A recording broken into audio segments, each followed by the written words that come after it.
Okay, good morning, everybody.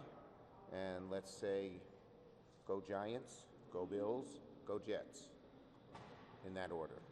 Okay, and let me just thank you all for coming.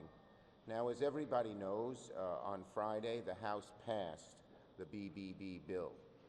It is a comprehensive piece of legislation that does so many good things for American families. And each part of it, if you look at each part, it's supported by Americans and New Yorkers. This is big, bold, and much needed change.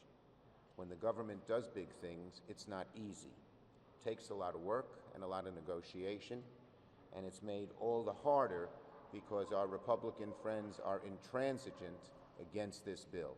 They're totally opposed to the BBB bill, even though the majority of Americans and the majority of New Yorkers support just about every provision in there.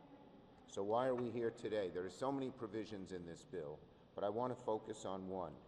It's a life-saving, life and death issue. It is insulin.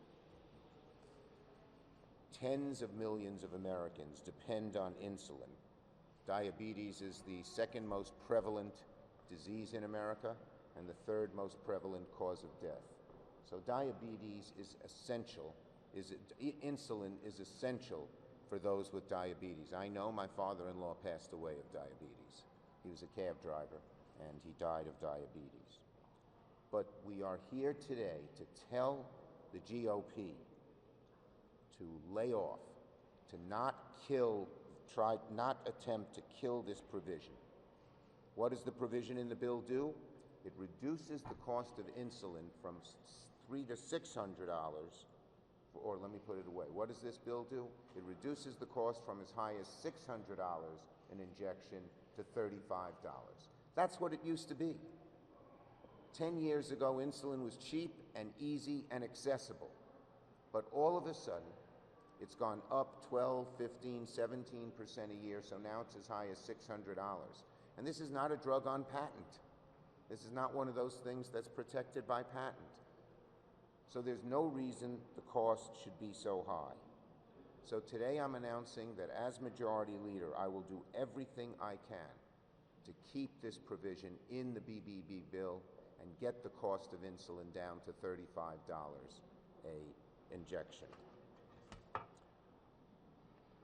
We are asking our Republican friends, well, I shouldn't say friends, we are asking our Republican colleagues to stand down, to back this provision once and for all, and not go after it as we move forward on the BBB bill.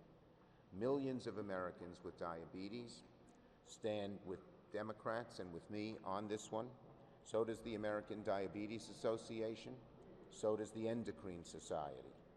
Every single day, millions of Americans are either paying more for diabetes or not getting the injections they need. In Build Back Better, we have the chance and the momentum to once and for all push down this price. Everywhere you go, people ask you, how the heck did the price, after the patent expired, go up from $35 to $600? And no one has a very good answer. No one has a very good answer. But we know we can get it right back down. So to those in the GOP who want to say, kill this provision, I say stand down, stand with the American people, many of whom are your own constituents battling diabetes and tremendous cost. And let me give you some more background. The price of insulin has risen rapidly for years. It's gone up about 15 to 17% every year since 2012. 1 in 4 Americans who need diabetes now ration the drug. Need insulin. Sorry. 1 in 4 Americans who have diabetes and use insulin ration the drug because they can't afford the dose they need. I know this sad experience from my father-in-law, who, again, passed away of diabetes. According to the American Diabetes Association, for millions of Americans living with diabetes, including people living with type 1 diabetes, insulin is life-saving. You can't live without it. So this is a life and death issue. It's a simple issue. Numerous patient groups have prioritized this as important. Are we going to win this fight? I believe we will, and it's certainly worth the shot. That's the one. Okay? All right? Ready for your questions on this subject. Yes, sir. Senator, how close are you to getting 50 votes on this? I think that we're in very good shape to get 50 votes. We have to make sure, but I think we're in good shape here. I do. But there are different ways, parliamentarian and other ways, the Republicans could try to knock it out. Is there a timeline you're working on right now? Is there a timeline you're working on right now? We'd like to finish the BBB bill with this provision in it by Christmas. Yes. How tough will it be to bring away to your party that BBB? Well, look, we have a diverse party. It runs from Bernie Sanders to Joe Manchin. But I tell our party, as leader of the party, that in unity is our strength. If any one person insists that unless they get a certain provision that someone else can't be with, the bill fails.